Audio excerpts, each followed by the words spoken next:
Smart schools కాన్సెప్ట్తో కేంద్ర ప్రభుత్వం రాష్ట్ర ప్రభుత్వం కలిసి చేపడుతున్నటువంటి అభివృద్ధి కార్యక్రమాల్లో భాగంగా దాదాపు 7 కోట్ల రూపాయలతో అనకాపల్లి పట్టణంలో ఉన్నటువంటి ఒక 5 పాఠశాలని స్మార్ట్ స్కూల్స్గా అభివృద్ధి చేసేటువంటి కార్యక్రమానికి వాటి ప్రారంభోత్సవానికి ఈరోజు హాజరవడం జరిగింది. ముఖ్యంగా 83వ వార్డుకి సంబంధించి ఈ 5 పాఠశాల అంబేద్కర్ పాఠశాల మన భీమునిగుమ్మం కానివ్వండి, లేదా బాలాజీరావుపేట, అలాగే టౌన్ పిఎస్, అలాగే ఏఎంసీ స్కూల్స్, ఇవన్నీ కూడా 5 పాఠశాలను కూడా స్మార్ట్ స్కూల్స్గా అభివృద్ధి చేసేటువంటి కార్యక్రమాన్ని చేస్తాం. పూర్తి స్థాయిలో ఏదైతే రాష్ట్ర ప్రభుత్వం ఇప్పటికే రాష్ట్రంలో ఉన్నటువంటి అన్ని ప్రభుత్వ పాఠశాలని నాడు నేడు కింద ఏ రకంగా అభివృద్ధి చేస్తూ ఉన్నామో, పట్టణాల్లో ఉన్నటువంటి స్కూల్స్ని స్మార్ట్ స్కూల్స్గా అభివృద్ధి చేయాలనేటువంటి ఉద్దేశంతో ఎగ్జిస్టింగ్ స్కూల్ బిల్డింగ్స్కి సంబంధించినటువంటి రిపేర్స్ కానివ్వండి, వాటి పెయింటింగ్స్ కానివ్వండి, లేదా స్కూల్లో పిల్లలకి బెంచెస్ కానివ్వండి, టాయిలెట్స్ కానివ్వండి, వాళ్ళకి ప్లే ఏరియా కానివ్వండి, లేదా డిజిటల్ క్లాస్ రూమ్స్ కానివ్వండి, ఇవన్నీ కూడా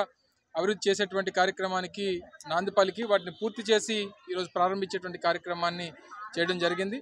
పట్టణంలో ఉన్నటువంటి పేద కుటుంబాలకు సంబంధించినటువంటి పిల్లలు ఏదైతే ప్రభుత్వ పాఠశాలకు పంపిస్తూ ఉన్నారో వారు కూడా కార్పొరేట్ స్థాయికి ధీటుగా వారి వాతావరణం కూడా చదువుకునేటువంటి వాతావరణం కూడా ఉండాలన్నటువంటిది ప్రభుత్వం తాలూకు ఆలోచన. తప్పకుండా వినియోగంలోకి వచ్చిన తర్వాత పిల్లలకి మరింత మంచి భవిష్యత్తు ఉండేటువంటి విధంగా, మరింత మంచి వాతావరణంలో వారు చదువు చెప్పించుకునేటువంటి విధంగా ఈ పాఠశాల ఉపయోగపడతాయని చెప్పి బలంగా నమ్ముతూ పిల్లలందరూ కూడా మంచి జరగాలని, వాళ్ళకి మంచి భవిష్యత్తు ఉండాలని చెప్పి కోరుకుంటా ఉన్నా. Thank you. సమస్య లేని ఇల్లు ఉండదు, పరిష్కారం లేని సమస్య ఉండదు. బంధాలు గొప్పవి, బాధలు చిన్నవి. మీ సమస్యని మేము పరిష్కరిస్తాం. రండి, మాట్లాడుకుందాం.